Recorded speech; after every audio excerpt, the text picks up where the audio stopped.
Hello guys, welcome back to this channel. Guys, if you are new here, consider subscribing and press the bell icon to get notified for each video. In this video, we will talk about Reliance Communication Limited.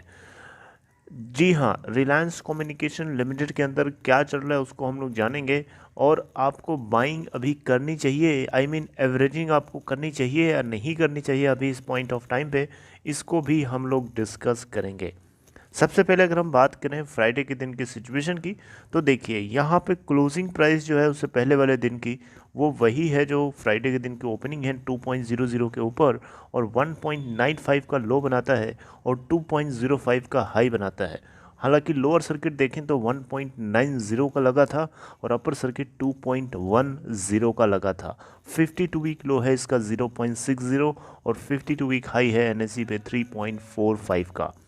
553.11 crore इसकी market cap और 2.00 की closing भी देता है, जो कि अपने last closing price के इक्वल है। और 10.9 मिलियन यानी 1 करोड़ 97 लाख 90 नहीं 1 करोड़ 9 लाख 79,454 टोटल क्वांटिटीज़ यहाँ पे ट्रेड करी जाती हैं। वहीं बीएसई के ऊपर की सिचुएशन को देखेंगे तो 2.01 की प्रीवियस क्लोजिंग प्राइस के बाद 2.02 के ऊपर ओपन होता है और 1.99 का लो बनाता है और 2.04 का हाई भी बनाता है। लोअर सर्किट बैंड देखेंगे तो 1.91 का लगा था और अपर सर्किट बैंड 2.11 का लगा था और 2.04 ही हिट हो पाता है। 0.62 इसका लो है 52 वीक और 4.33 इसका 52 वीक हाई है और 5.8 मिलियन यानी 58,61,241 टोटल यहाँ पे वॉल्यूम ट्रेड होता है और 555.87 इसकी मार्केट कैप और 51.61% इसकी डिलीवरी है। यानी आप देखें तो 50% से ज़्यादा डिलीवरी बीएसई के ऊपर और एनएसई के ऊपर 93.82% डिलीवरी यहाँ शो हो रहा है। टेक्निकली अगर आप देखें तो बहुत ही ज़्यादा ये न्यूट्रल की कैटेगरी में आ गया है, यानी बेरिश बुलिश नहीं है, अब ये न्यूट्रल हो गया। अगर इसका आप रिलेटिव स्ट्रेंथ इंडेक्स चेक करेंगे तो ये लगभग 30 के आसपास है। 30 के आसपास नहीं है बल्कि थोड़ा सा 30 से दूर है। 30 के नीचे अगर ये आता ना तो इसका रिलेटिव स्ट्रेंथ इंडेक्स जो है ओवर सोल्ड जोन को रिप्रेजेंट करता है, लेकिन अभी ये 48.64 है, जिसको देख करके ऐसा लगाया जा सकता है कि ये अभी भी न्यूट्रल की कैटेगरी में है। यानी इससे थोड़ा सा और नीचे आएगा तो समझ लीजिए कि ओवरबॉट की सिचुएशन हो सकती है, सॉरी ओवर सोल्ड की। ओके, तो वहाँ से रिवर्सल होना लगभग तय होता है। तो देखिए यहाँ पे हम लोग बात करेंगे कि किस पॉइंट ऑफ प्राइस के ऊपर हमें बाइंग करना सही रहेगा या एवरेजिंग करना सही रहेगा। ओके, तो देखिए यहाँ पे मैं आपसे बताना चाहूँगा कि अभी आपको इस पॉइंट ऑफ प्राइस के ऊपर नहीं कुछ करना है। राइट, समझ लीजिए इस बात को। अभी 2 के आसपास आप बाइंग ना करें, बाकी आप अपनी मर्ज़ी के हिसाब से चल सकते हैं, आपको कोई रोक नहीं रहा है।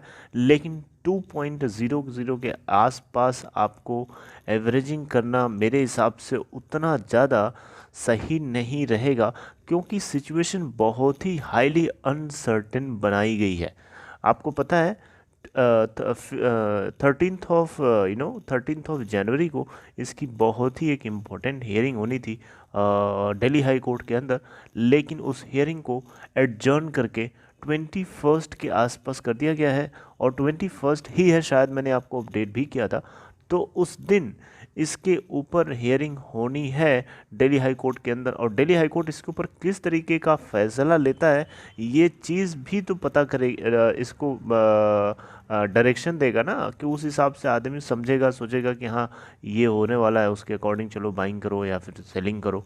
राइट, तो अभी अगर आप देखेंगे तो 22 से अभी भी आपको 2 से लेकर के 2 अभी ऊपर भी चढ़ेगा तो 2.20, जैसे अभी लास्ट टाइम गया था ना 2 से 2.20 तक गया था, 2.25-30 तक गया था।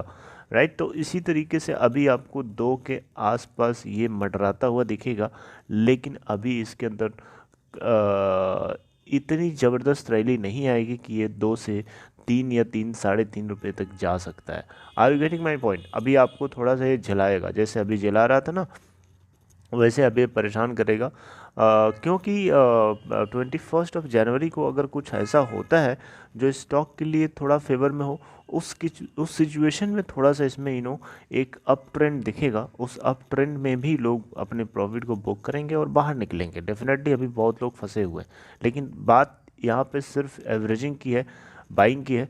तो अभी आपको बाइंग ना करें। बाइंग मैं आपको रिकमेंड तो हमेशा बाइंग तब करता हूँ इसके अंदर, जब ये 1 से नीचे चला जाए। अभी 2 के आसपास से गिर करके अगर 1 से नीचे चला जाता है किसी तरीके से, उस केस में आप इसके अंदर थोड़ी सी क्वांटिटीज लगा करके आप एवरेजिंग कर सकते हैं या बाइंग कर सकते हैं।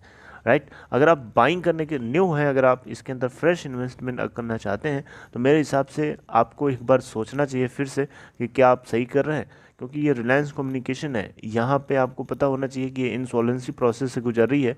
इसके सामने इसके गर्दन के ऊपर तलवार लटकी हुई है। आपको ये सारी सिचुएशन नज़रअंदाज नहीं करना चाहिए, सब समझ लेना चाहिए, सोच लेना चाहिए, उसके बाद ही स्टेप लेना चाहिए। बाकी आप उसके बाद अगर आते हैं इसके अंदर बाइंग करने के लिए, उस केस में मैं आपसे कहूँगा कि आप बहुत ही थोड़ी सी क्वांटिटी के साथ टेस्ट एंड ट्रायल वाला काम करिए। क्योंकि यहाँ पे आप ह्यूज क्वांटिटी के साथ फंसोगे तो आप एक तरीके से सुसाइड करने के बराबर का काम कर रहे हो। आपको ये चीज़ नहीं महसूस हो रही होगी, लेकिन जो इसके अंदर गुजरा है, जो जिसके ऊपर पड़ी है, वो अच्छे से महसूस करता है। कहते हैं ना, दुख जिसके ऊपर पड़ता है वो उस दुख को अच्छे से महसूस कर सकता है। दूसरा सामने वाला जो देखता है वो सिर्फ देख करके हाय हाय कर सकता है, उसके अलावा उसको महसूस नहीं कर सकता। तो उसी तरीके से यहाँ पे भी है, जो दुख हम सभी लोगों के साथ गुजर रहा है वो चीज़ हम ही लोग महसूस कर सकते हैं। बाकी जो नया है वो सिर्फ यही बोल सकता है कि ठीक है यार, हाँ समझ रहे हैं, बस यही बोल सकता है, उसके अलावा कुछ नहीं बोल सकता। राइट, जब वो फंसेगा, जब उसके ऊपर पड़ेगी, तब वो समझेगा कि हाँ एक्चुअली में क्या है, एडीएजी है क्या। ओके, तो आप लोगों की उम्मीद के लिए आप लोगों की मदद के लिए मैं यही कहूँगा कि आप अभी इस पॉइंट ऑफ प्राइस के ऊपर एवरेजिंग ना करें, क्योंकि बहुत ही खतरा है, बहुत खतरा है। राइट, बाकी थोड़ा बहुत आप टेस्ट एंड ट्रायल अगर करना चाहते हैं, अगर आपका मन कर रहा है, आप अगर सोच समझ लिया है आपने, तो आप कर सकते हैं, आपकी मर्जी है वो। राइट, ओके, तो यहाँ पे आप वेट करिए। वेट करने के अलावा आपके पास कोई ऑप्शन नहीं है। और हाँ, एक चीज़ और है कि अगर आप लॉस बुक करके आप भागने की सोच रहे हैं, मान लीजिए आपका 50,000 रुपये इसमें फंसा हुआ है, जिसमें से आपका 20,000 रुपये अभी भी दिख रहा है और 30,000 रुपये लॉस में है, तो मेरे हिसाब से आपने 50% से ज़्यादा कैश तो आपने लूज़ कर दिया है। राइट, और 50% से जो कम कैश बचा हुआ है उसको आप बचाने के चक्कर में 30,000 रुपये अपना डुबाने के लिए ना सोचिए। मेरी तो ये राय नहीं होती है, कुछ लोग मुझे भी गलत कहते हैं, लेकिन मैं ये इस तरीके का सजेशन नहीं देता हूँ। मैं तो चाहता हूँ आपने जो 30,000 आपका जो लॉस में जा रहा है, जो कैश आपने लूज़ किया है, उसको आप पूरी तरीके से लूज़ ना करो उसको। अरे यार, आप 50% से ज़्यादा लूज़ कर चुके हो, थोड़ा सा होल्ड करो। शायद ऐसा हो जाए कि आने वाले टाइम में कुछ थोड़ा बहुत इसके अंदर आपको पता है कि लास्ट के कई दिनों से इवन दिल्ली हाई कोर्ट भी इसके फेवर में कुछ ना कुछ बोलता रहता है। बहुत तरीके से, बहुत जगह से दिल्ली हाई कोर्ट ने अनिल अंबानी को बचाने की कोशिश करी है। बचाने की कोशिश करी है कि नहीं करी है आपको नहीं पता, मैंने आपको लास्ट टाइम से कई बार अपडेट किया हुआ है। अगर आप इस चैनल से लास्ट से जुड़े हैं काफ़ी दिन से, तो आपको पता होगा।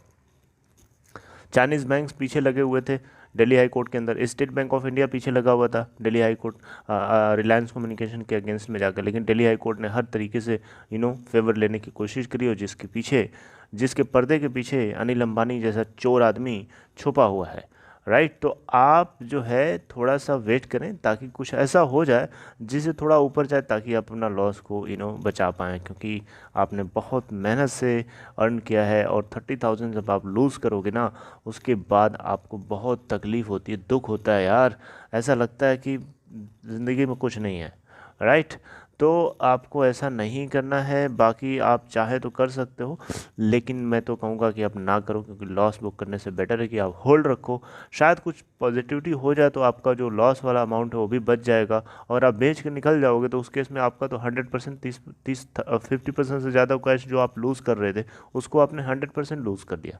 राइट, तो वही है, आपको थोड़ा सा पेशेंस रखना पड़ेगा। बड़ा ये जहरीला स्टॉक है, लोगों को पता तभी चलता है जब इसके अंदर फंस जाते हैं। So this is all for this video guys. I hope आपको कुछ मोटिवेशन मिला, आपने अपने आप को कनेक्टेड फील किया इस चैनल से इस वीडियो के जरिए। अगर आपको अच्छा लगा तो प्लीज़ लाइक कर दीजिए, अपने दोस्तों में शेयर करिए जिनको आप जानते हो जो आरकॉम से जुड़ा है। और दूसरी चीज़, अगर आपको डीमेट या ट्रेडिंग अकाउंट ओपन कराना है, अगर आप नए हो स्टॉक मार्केट के लिए, तो डिस्क्रिप्शन बॉक्स में आपकी हेल्प के लिए एक लिंक है, लिंक को क्लिक करके आप स्टॉक के अंदर अकाउंट ओपन करा सकते हैं। Thank you for watching this video. Have a nice day.